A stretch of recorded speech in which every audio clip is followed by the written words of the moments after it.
오늘 우리에게 주신 하나님 말씀은 신약성경 에베소서 2장 8절에서 10절까지입니다. 신약성경 에베소서 2장 8절에서 10절입니다. 하나님 말씀을 제가 다 봉독해 드립니다. 너희는 그 은혜에 의하여 믿음으로 말미암아 구원을 받았으니 이것은 너희에게서 난 것이 아니요 하나님의 선물이라. 행위에서 난 것이 아니니 이는 누구든지 자랑하지 못하게 함이라.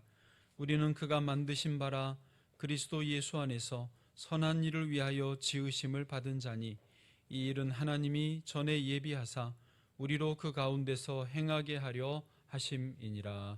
아멘.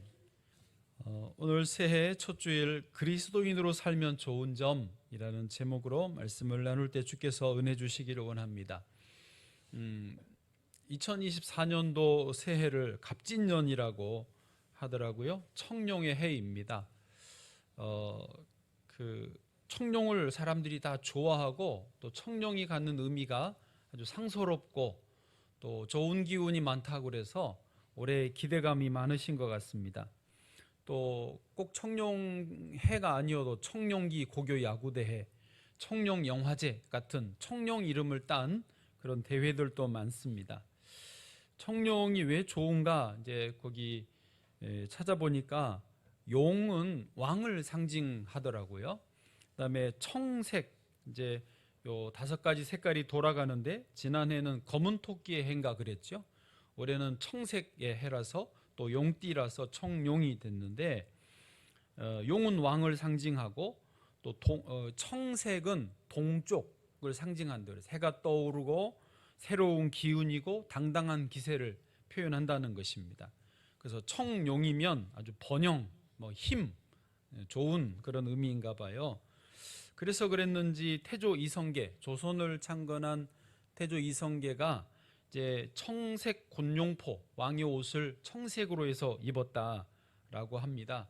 새로 창건한 이 조선이 새롭고 멋지게 떠오르는 나라가 되자, 그런 상징, 그런 강조점을 가졌던 것 같습니다. 어쨌든 저 여러분이 청룡의 해에 새해 좋은 일이 많으시길 바랍니다. 복된 일이 많으시기를 바라고 더 행복하고 더 편안하시기를 축복합니다. 자, 그런데요, 청룡보다 더 좋은 게 있습니다. 그게 뭘까요? 예수님이십니다. 그리스도인으로 사는 것, 그것이 더 좋습니다.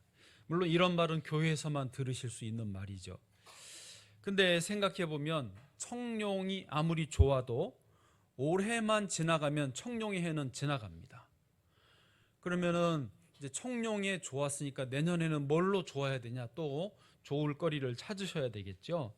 청룡이 다시 오려면 60년 기다려야 됩니다. 60년 단위로 돌아가니까. 그런데 그리스도인이 좋은 점은요, 검은 토끼이든 청룡이든 상관없이 매년, 매일, 매 시간마다 우리는 편안하고 더 행복하고 소망하는 바를 이룰 수가 있습니다. 심지어 예수님이 우리의 삶의 기반이면 현세에도 좋지만 내세에도 좋습니다. 이보다 더 좋은 게 없어요. 그래서 그리스도인에게 행복과 평안은 예수님에게서 나오는 줄로 믿습니다. 자, 이런 맥락에서 오늘 말씀을 좀 이렇게 사람을 두 부류로 일반적으로 나누면서 좀 해보겠습니다. 한번 보여주시면 1번과 2번으로 나누어지는데, 여러분은 어디에 속하시는지 한번 말씀도 들어보시고 어디에 속해야 되겠는지 생각도 해주시면 좋을 것 같습니다. 요 두 개념, 용어는 제가 그 팀 켈러 목사님의 책에서 좀 용어 자체는 따왔고, 설명이나 이건 성경이 있는 거니까 제가 설명을 좀 추가하였습니다. 이 두 삶의 방식은 교회를 다니는 분들에게는 차이가 없습니다. 그러니까 종교적 도덕에 기반한 삶을 사는 분들이나 복음의 은혜에 기반한 삶을 사는 분들이나 겉으로 볼 때는 똑같습니다. 쉽게 말해서 교회 다니고 이렇게 예배에 참여하시고 또 말씀도 읽고 기도도 하고 또 성가대 봉사도 하고 안내위원도 하고 헌금위원도 하고 청년 예배 드리고 똑같습니다. 겉으로 볼 때는 차이가 없어요. 근데 차이점이 있습니다. 분명히 있겠죠. 자, 1번을 좀 들어가 보시면 1번 그 종교적 도덕에 기반한 삶은 그 기반, 내 삶이 어디에 기반되었느냐, 어디에 기초를 두고 세워지느냐 그런 의미인데, 종교적 도덕에 이것은 어떤 자기 행위, 종교적인 행위에 기반한 거예요. 자기의 공덕을 쌓아서 내 삶을 세우는 방식인 거죠. 예를 들면은 내가 교회를 30년을 다녔어. 내가 성경을 몇 독을 했어. 내가 기도를 매일 1시간씩 하고 있어. 중보기도 하고 있어. 그 행위 자체가 내 자부심이 되고 자랑이 되고 내 이 삶을 떠받쳐주는 기반이 되는 사람들을 말하는 거죠. 이게 1번인 것입니다. 사실 제대로 교회를 다니고 제대로 성경을 일독만 제대로 해도, 기도를 매일 1시간, 아니 일주일에 2시간만 제대로 기도를 해도 그 영혼이 깨어지게 돼 있습니다. 죄를 회개하고 예수님을 만나고 예수님 닮아가는 사람이 되게 되어 있습니다. 제대로 하면은요.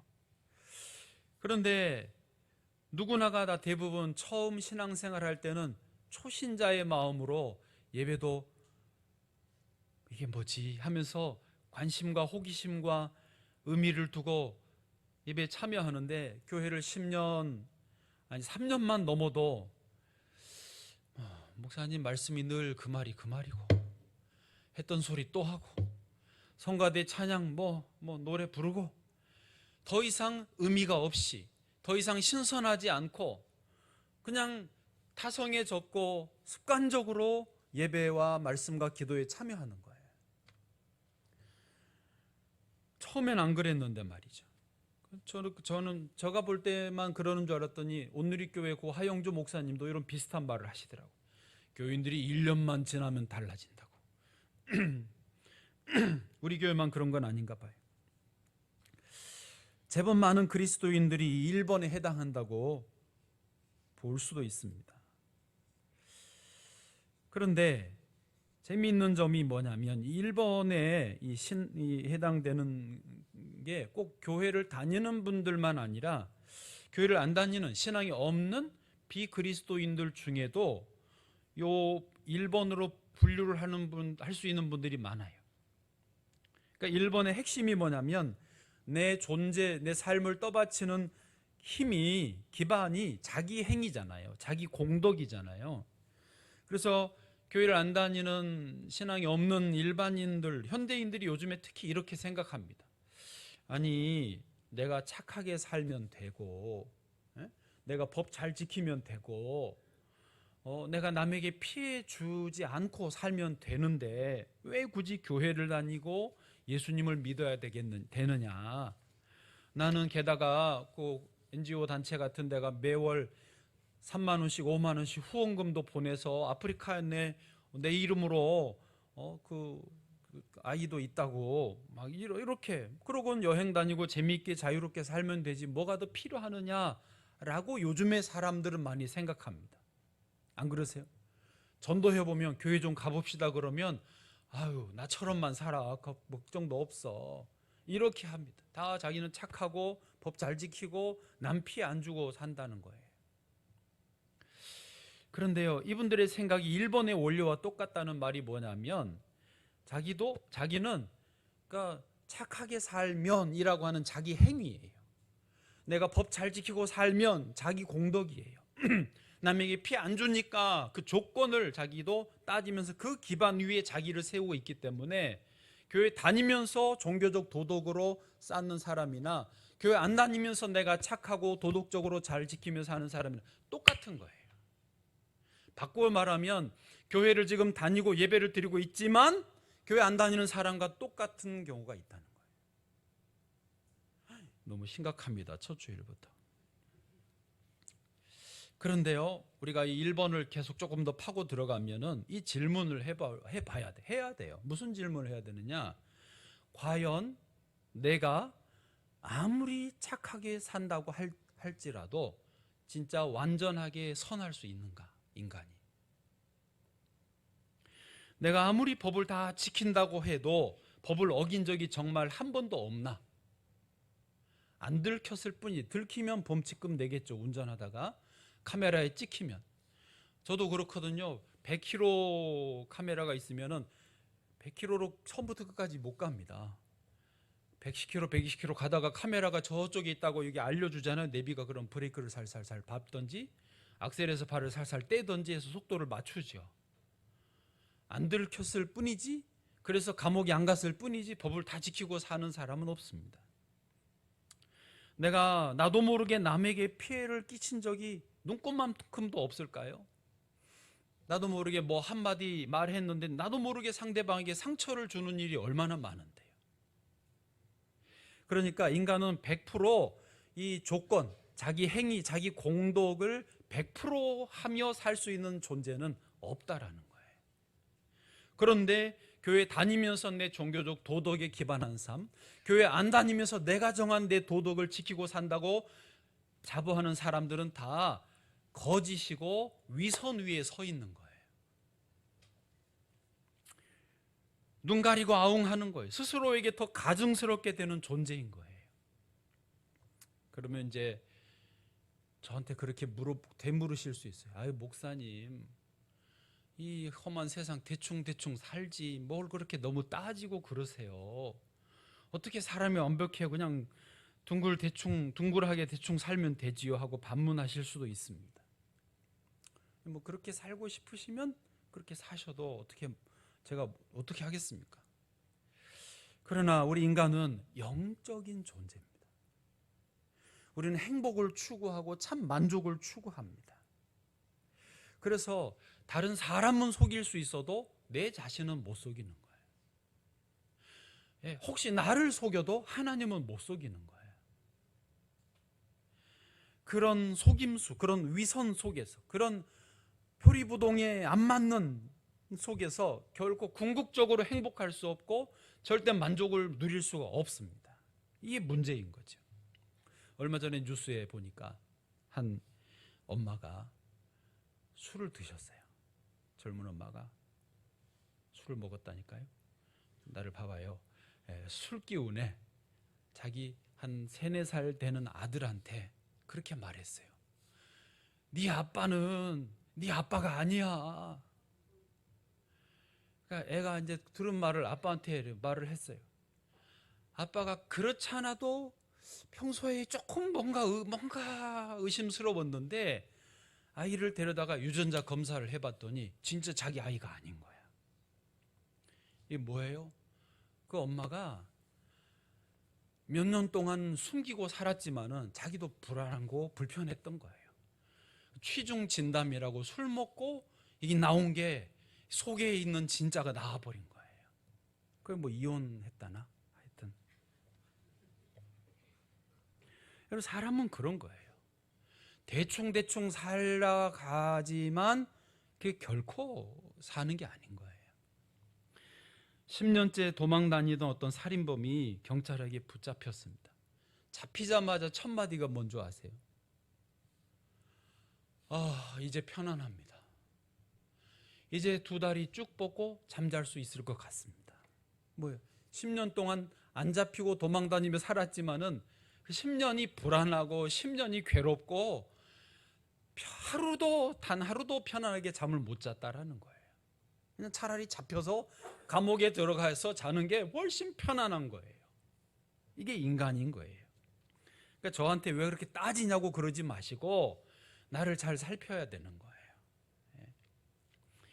종교적 도덕이 기반한 삶이라는 게 그런 거예요. 내 공덕으로 뭔가를 만족해보려고 하는 게 이런 거라는 거죠. 그러면 2번으로 가보실까요? 2번은 뭡니까? 복음의 은혜에 기반한 삶이라는 겁니다. 복음의 은혜가 뭐냐? 그러니까 1번처럼 자기 행위, 자기 공덕으로 만족과 불만족, 행복과 불행을 결정하지 않습니다. 오히려 그것을 적극적으로 거부해요. 그럼 외부의 조건이 나를 결정하지 못하게 거절하는 거예요. 행복과 불행의 근거를 확 바꾸는데 어떻게 바꾸느냐? 1번 자기 행위, 자기 공덕에서 2번 복음의 은혜로 기초를 바꾸고 그 위에다가 내 영혼을 세우고 그 위에 내 삶을 세우는 거예요. 복음의 은혜, 복음이 뭐죠? 복음이란 하나님의 아들이신 예수님이 나를 대신해서 십자가에 돌아가신 그 사건입니다. 그리고 죽으신 지 3일 만에 다시 부활하셔서 영원한 생명을 우리에게 주신 그 사건이 복음입니다. 그것을 믿는, 그 복음을 믿고 의지하는 그 사람에게 이 은혜가 임하는 것인데, 그 복음의 은혜 위에 나를 세우는 거죠. 이 복음의 은혜는 기초라고 한다면 이 기초석은 흔들리지 않죠. 일본의 기초석은 매번 흔들리지만 2번의 기초석은 단단하게 영원히 그 자리에서 나를 떠받쳐 주시는 것입니다. 오늘 성경 본문이 2번을 잘 설명해 주십니다. 오늘 본문 보시죠. 8절입니다. 같이 읽습니다. 시작. 너희는 그 은혜에 의하여 믿음으로 말미암아 구원을 받았으니 이것은 너희에게서 난 것이 아니요 하나님의 선물이라. 아멘. 예, 거기 믿음으로 말미암아 그 은혜에 의하여 구원을 받았어요. 이게 복음의 은혜라는 것이고요. 그 위에 우리가 세워졌어요. 거기 분명히 나오죠. 이것은 너희에게서 난 것이 아니요. 우리에게서 나온 것이 1번이에요. 종교적 도덕이면 이게 아니라는 거예요. 복음의 은혜, 오직 예수님의 은혜 안에서 나왔고, 그래서 하나님의 선물이라는 것입니다. 이 말씀 이해되시죠? 9절, 그 다음 절도 같은 말을 강조하십니다. 시작. 행위에서 난 것이 아니니 이는 누구든지 자랑하지 못하게 함이라. 아멘.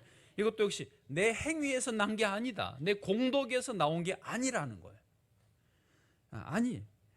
그래서 내게서 나온 게 없기 때문에 자랑하지 못한다. 자랑할 것이 없다라는 것입니다. 그러니까 이번에 이 삶은, 복음의 은혜에 기반하는 삶은 행복의 조건, 만족의 조건이 나의 행위 어떤 뭐 청룡에 해여서 좋고 뭐 흑룡이면 안 좋고 그런 게 아니라는 거예요. 그런 조건에 상관은 우리는 오직 예수 그리스도 때문에 행복하고 만족하고 소망 가운데 거할 수 있다라는 것입니다. 그래서 이제 적용을 생각해 보면, 부모님이 자녀들을 보실 때 2번 부모님들은 자녀들의 성적이 오르락 내리락 한다고 해도 기분이 오르락 내리락 하진 않습니다. 1번의 부모님은 자녀가 공부를 잘하면은 오르락 내리락 할 수 있죠. 왜? 그 성적이 내 행복과 불행을 결정하니까. 아이가 공부를 잘해서 상을 받았어요. 그러면은 너무 기분이 좋고 이거를 어디다 말을 해야 되겠는데 먹잇감을 찾고 막 그러는 거죠. 내 자랑을 들어줄 만한. 그러나 2번 부모님은 공부가 성적이나 어떤 뭐 학교 진학이나 이런 게 결정하지 않아요. 나는 너의 존재 자체만으로 행복하고, 너는 나의 가장 사랑하는 자녀고 내 아들이요 딸이다. 그렇게 생각하고 말합니다. 그리고 자녀들은 놀랍게도 부모님이 나를 1번으로 보는지 2번으로 보는지 본능적으로 압니다. 정확하게 알아요. 닉 부이치치라고 하는 분이 있습니다. 양팔과 다리가 없는 상태로 말 그대로 몸뚱아리만 가지고 세상에 태어났습니다. 사진 보시면 아실 거예요. 이제 성인이 된 사진이지만 어릴 때도 저랬을 거 아닙니까? 그 부모님이, 아버지가 목사님이고 어머니는 간호사이세요. 세르비아계 가족들인데 부모님이 이렇게 경건한 신앙의 부모님이셨지만은 막상 자식이 턱하니 이렇게 태어나니까 부모님들도 마음이 무너졌대요. 너무 당황하고 너무 힘들고 괴로웠대요. 자식 사랑하니까 얘가 앞날을 걱정되는 거죠. 앞날이 도대체 하나님의 뜻이 어디에 있는지 깊은 회의를 느꼈다고 합니다. 그러다가 차츰 신앙이 있으시니까 하나님의 뜻이 있으시겠지 하면서 이 아이를 향한 하나님의 계획을 생각하고 그것을 믿고, 그리고 점차 신앙으로 이 아이를 키우기 시작했대요. 그러니까 아이가 태어나자마자 당황해서 2번으로 갔다가 1번으로 갔다가 정신 차리고 2번으로 온 거죠. 복음의 은혜 위에 아이를 보고 양육하기 시작했습니다. 닉 부이치치 본인도 오죽했겠습니까? 처음에 어릴 때는 집에서만 있을 때는 몰랐대요. 자기가 이런 장애가 있다라는 자체도 몰랐대요. 왜? 부모님이 그렇게 온전한 인격체로 대우를 했기 때문에 아무 구김살 없이 장난치고 어릴 때 수영하고 뭐 무슨 보드도 타고 그랬대요. 근데 이제 학교에 딱 갔더니 다른 애들하고 내가 너무 다른 거예요. 그 애들이 놀리기 시작한 거예요. 그때 엄청난 충격과 혼돈에 빠졌답니다. 죽으려고도 많이 했고 수없는 날들을 괴로워했답니다. 그러다가 어느 날 깨달았어요. 뭘 깨달았느냐? 나도 하나님의 피조물이다.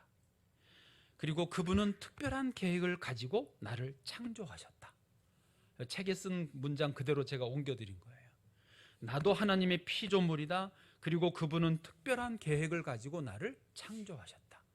이거를 깨닫는 순간 자기는 자유하였고 행복의 문이 활짝 열리더래요. 그러니까 내 이 팔다리 없는 몸뚱아리만 있는 요 조건 자체로 행복과 불행을 결정하면 그는 절대 행복할 수 없는 존재이죠. 존재 자체가. 그러나 그런 거와 상관없이 나는 하나님의 작품이다. 하나님은 내게 뜻을 가지고 만드셨다라는 하나님에게 근거를 두니까 그때부터 행복의 문이 열렸다라는 거예요. 표정 보세요. 얼마나 장난도 잘 치고 밝고 유머가 많고 건강한지요. 그는 일본계 호주 여자분과 결혼했고 두 자녀인가 세 자녀인가 자녀도 있습니다. 그리고 지금은 이제 목사님이 됐어요. 아버지에 따라서 목사님이 돼서 전 세계를 다니며 이렇게 사람들에게 위로와 감동을 주는 사역을 하고 있습니다. 여러분 모든 부모님들은 2번이 되시기를 축복합니다. 자녀의 존재 자체를 축복하시고 자녀 존재 자체를 사랑하시고 너는 내게 하나님 주신 선물이다 말하고 표현해 주시기 바랍니다. 그러면요 자녀들은 신기해요. 그거를 본능적으로 알아요. 닉 부이치치도 부모님이 그렇게 어려웠지만은 건강한 이 신앙으로 표현해 주니까 자녀도 힘들었지만 자기도 이겨내는 것인 것처럼 자녀들이 금방 압니다. 하나님 주신 천재성, 예술성으로 마음껏 발휘하는 인생이 될 줄로 믿습니다. 우리 스스로를 보실 때도 그러세요. 내가 세상에서 좀 능력이 혹시 없어 보이고 좀 뭘 잘 못하는 것 같고 인정을 못 받는 것 같아도 내 존재를 하나님의 그 복음의 은혜 위에 기반을 놓고 세우셔야 됩니다. 나는 사랑받기에 충분한 인생인 줄로 믿습니다. 다른 사람도 보고 판단하지 마세요. 조건을 따져서 저 괜찮은 사람, 안 괜찮은 사람 제발 그러지 마세요. 그거는 다 몇 번? 1번이에요. 2번이 되셔야 돼요. 하나님의 형상으로 하나님의 작품으로 보셔야 되는 거예요. 나도 다른 사람도 말이죠. 왜 그렇게 해야 됩니까? 하나님께서 죄인된 우리를, 아무 자격 없는 우리를, 죄만 짓는 우리를 위해서 예수님이 십자가에 달려 돌아가셨기 때문입니다. 로마서 5장 8절이 그 말씀이에요. 같이 읽어보세요. 시작. 우리가 아직 죄인 되었을 때 그리스도께서 우리를 위하여 죽으심으로 하나님께서 우리에 대한 자기의 사랑을 확증하셨느니라. 아멘. 우리가 아직 죄인일 때에 예수님이 우리를 위하여 죽으셨어요. 날 대신해서 죽어주셨어요. 자격이나 가치나 뭐 의로운 행위를 해서가 아니라, 행위나 공덕이 아니라 아무 자격도 없고 오히려 죄만 짓고 있는데 우리를 살리시기 위해서 죽어주신 거예요. 이게 하나님의 우리를 향한 사랑이시죠. 사랑. 그러므로 우리는 자격 조건 상관없이 사랑받는 하나님의 자녀들입니다. 옆에 있는 분도 조건 자격 상관없이 하나님의 사랑받으시는 하나님의 자녀입니다. 아멘. 데살로니가전서 5장 16, 17, 18절 우리가 잘 아는 말씀 같이 읽어보세요. 시작. 항상 기뻐하라, 쉬지 말고 기도하라, 범사에 감사하라. 이것이 그리스도 예수 안에서 너희를 향하신 하나님의 뜻이니라. 아멘. 이 말씀대로 살기가 어려우세요? 쉬우세요? 대답을 선뜻 못 하시는구나. 함정이 있을까 봐. 1번이면은 어렵습니다. 종교적 도덕에 기반한 삶을 사는 분들은 항상 기뻐하기가 어렵죠. 왜요? 조건이 좋을 때는 기뻐할 수 있지만은 상황이 어려워지면 어떻게 기뻐합니까? 어떤 분도 저한테 그랬어요. 집사님인데, 목사님, 좋은 일이 있어야 기뻐하죠. 맞아요. 그게 1번이라니까요. 근데 여기서 이 말씀은 바울이 데살로니가 교인들에게 권면한 이 말씀은 그 배경이 뭐냐? 2번이에요. 2번. 복음의 은혜에 기반한 삶을 살 때는 항상 기뻐할 수 있어요. 왜 항상 기뻐하죠? 예수님 항상 나와 함께 하시니까. 쉬지 말고 기도할 수 있어요. 어떻게 해요? 예수님 늘 나와 함께 하시니까 대화가 가능한 거죠. 범사에 감사할 수 있어요. 왜요? 모든 게 주님 안에서 감사하는 것 뿐인 거예요. 1번이면 안 되지만 2번이기 때문에 되는 거예요. 여러분, 이게 어려우셨다면 1번이셨던 거고, 이게 되셨다면 2번인 거예요.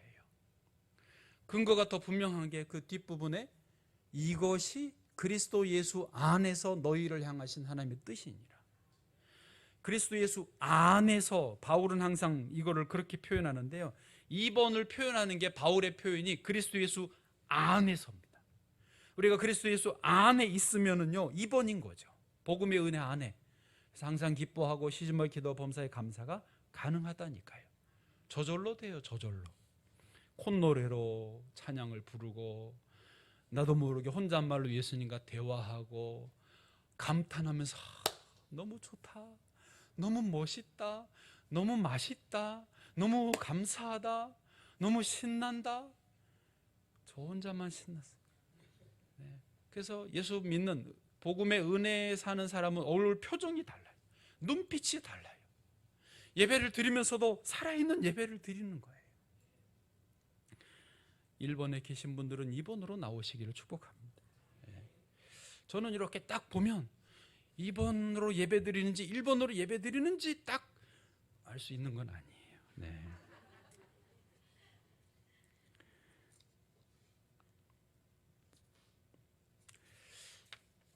그래서요, 2번의 그리스도인들은 세상 조건을 다 갖춘 정말 대단해 보이는 사람이 앞에 있어도 기가 죽지 않습니다. 움츠러들지 않습니다. 오히려 당당해요. 네. 상대방은 자기가 가진 모든 조건들과 나를 비교하면서 나를 무시하고 올지 모르지만은 나는 그런 네가 더 한심해 보여요. 네. 그래, 당신은 돈 많다고 폼을 잡고 있지만 나는 그 돈, 세상의 모든 돈의 주인이신 예수님으로 폼을 잡는다. 어쩔래? 이렇게 되는 거지. 당신은 젊다고, 아니 건강하다고 폼을 잡지만 나는 시간의 주인이시고 건강의 주인이신 예수님으로 폼을 잡는다. 다르는 거예요. 회사 대표도 있고 장관도 만나보고 국회의원도 제가 만나봤어요. 그분들이요 폼을 잡아요. 그렇지만 나는 그런 권력을 주시기도 하고 가져가시기도 하는 하나님으로 폼을 잡아요. 그러니까 만나도 당당한 거예요. 그래서 모든 권세를 하나님이 가지신 줄로 믿습니다. 다윗이 그랬어요. 다윗이 사무엘상 17장 45절 같이요. 시작. 다윗이 블레셋 사람에게 이르되 너는 칼과 창과 단창으로 내게 나아오거니와 나는 만군의 여호와의 이름 곧 내가 모욕하는 이스라엘 군대 하나님의 이름으로 내게 나아가노라. 아멘. 골리앗은 거인이고 장수고 싸움에서 수많은 승리를 가져왔어요. 막 훈장이 여기 그냥 주렁주렁 했을 거예요. 무기도 어마어마했죠. 그런 거를 자랑하고 폼을 잡고 나오지만 다윗은 뭐라고요? 나는 너가 모욕하는 하나님, 만군의 여호와 하나님의 이름으로 내게 나아가노라. 이게 2번인 거죠. 예수님이 사마리아 수가성 여인과 만나셔서 이렇게 말씀하셨습니다. 요한복음 4장 13절 시작. 예수께서 대답하여 이르시되 이 물을 마시는 자마다 다시 목마르려니와. 아멘. 그게 1번이에요.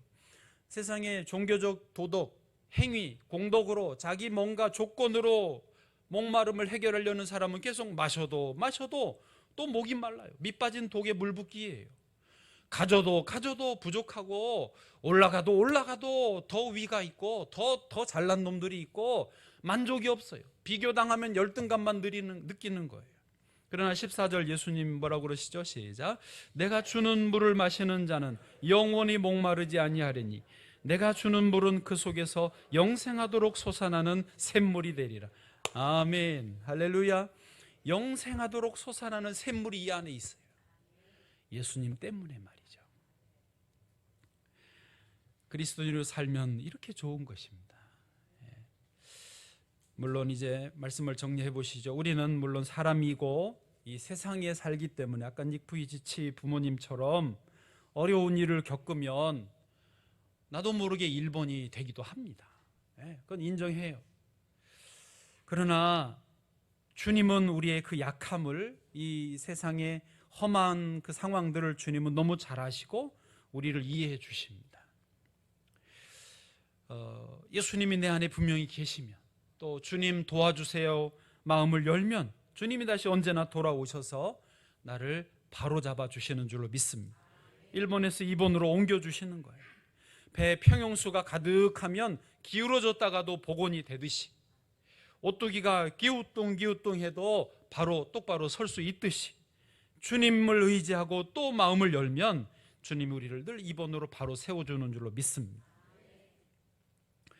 여러분, 혹시라도 이 1번에 기반하면요, 그림이 그려지죠. 오뚜기가 밑이 크고 무겁고 위가 가볍고 작은데 1번에 기반하면 오뚜기가 거꾸로 몰고나무 서 있는 거예요. 그렇게 살아가고 있어요. 그거는 아니잖아요. 바로 서 있는. 자, 오늘 말씀 정리하면 10절 같이 읽어보시죠. 10절입니다. 시작. 우리는 그가 만드신 바라 그리스도 예수 안에서 선한 일을 위하여 지으심을 받은 자니 이 일은 하나님이 전에 예비하사 우리로 그 가운데서 행하게 하려 하심이라. 아멘. 하나님이 예수 그리스도 안에서 저와 여러분을 새롭게 만드셨습니다.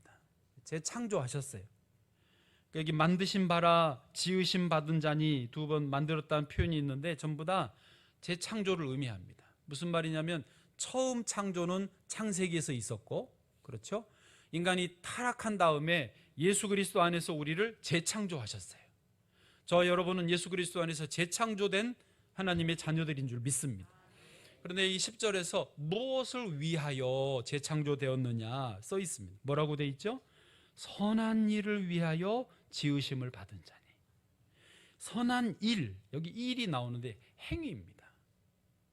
자, 여기 이 선한 일과 아까 우리가 1번에서 자기 행위와는 분명히 차이가 있어요. 근본적으로 차이가 있어요. 무슨 말이냐면 1번 아까 종교적 도덕의 행위 기반한 그 삶에서의 그 행위 일은요, 그걸로 자기를 세우려고 하는 건데, 원인이 되는 건데, 여기 10절의 선한 일 행위는요 그냥 결과물일 뿐이에요. 2번 복음의 은혜의 삶을 살다 보니 자연스럽게 선한 열매들이 맺어진다라고 하는 것을 말하는 거예요. 이해되십니까? 그러니까 성령 안에 충만하면 자연스럽게 성령의 열매가 맺어지듯이 예수님이 내 안에 계시면 내가 착하려고 하지 않아도 착함이 있고, 내가 법을 안 지키고 싶은데 예수님이 내 안에 계심으로 법이 지켜지고, 내가 남에게 피해 줄까 말까 이런 거 고민 안 해도 주님 때문에 피해를 주면 안 될 것 같고, 구제하고 봉사하고 전도하고 말씀과 기도가 좋아지는 자연스러운 행위들이 따라온다라는 의미입니다. 다르죠?